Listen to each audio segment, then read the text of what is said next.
Before coming to Toronto, what was your expectation in your head? You're getting traded to a Canadian city. I don't know if you've been here prior to that, but you're coming to a Canadian city. You probably heard it's cold in the winter time. But what were your expectations before coming, and then while you were leaving, what was the reality? I had only been in Toronto once because when I was with Tampa Bay Rays, I had to come for a series early in the year. I Hmm. think it was in April. Ooh. So it was cold. It wasn't snowing, but it was Right. cold. But that's the only.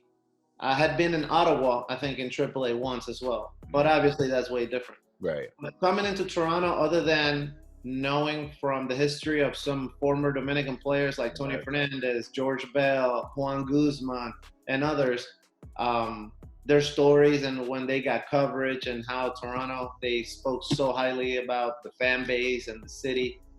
I really didn't have a lot of knowledge or exposure other than those two times that I told you. So when I got traded, I was like, man, the first thing I thought is I went from one of the weakest divisions in baseball, the National League Central, to now Right. I'm American League East with Boston and the Yankees, and I'm like, oh man. And my confidence was already a little down because that team let me go. Right. But then these guys picked me up, so it was kind of like a pivot in my confidence, especially after I met Cito and I Mm. met JP Ricciardi, who was the GM at the time, and some of the other front office people. They brought me in.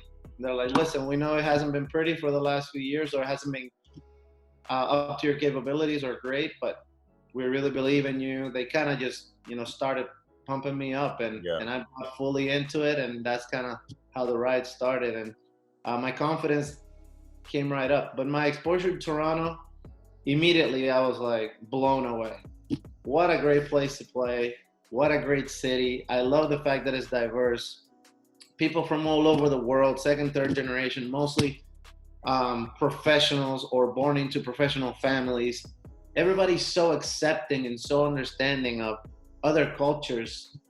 And it wasn't necessarily like that where I played before. Right. Not that it was, bad in the sense of what's happening in today's landscape, where there was a lot of protesting Right. because of, outrage of, stuff that was happening. But you can sense that there was a little bit more separation from how accepting people were. And also the energy of the people and how upbeat it was, and everybody's just about having fun and Right. enjoying the life and helping each other out. Kind of, it's my experience in Toronto was amazing.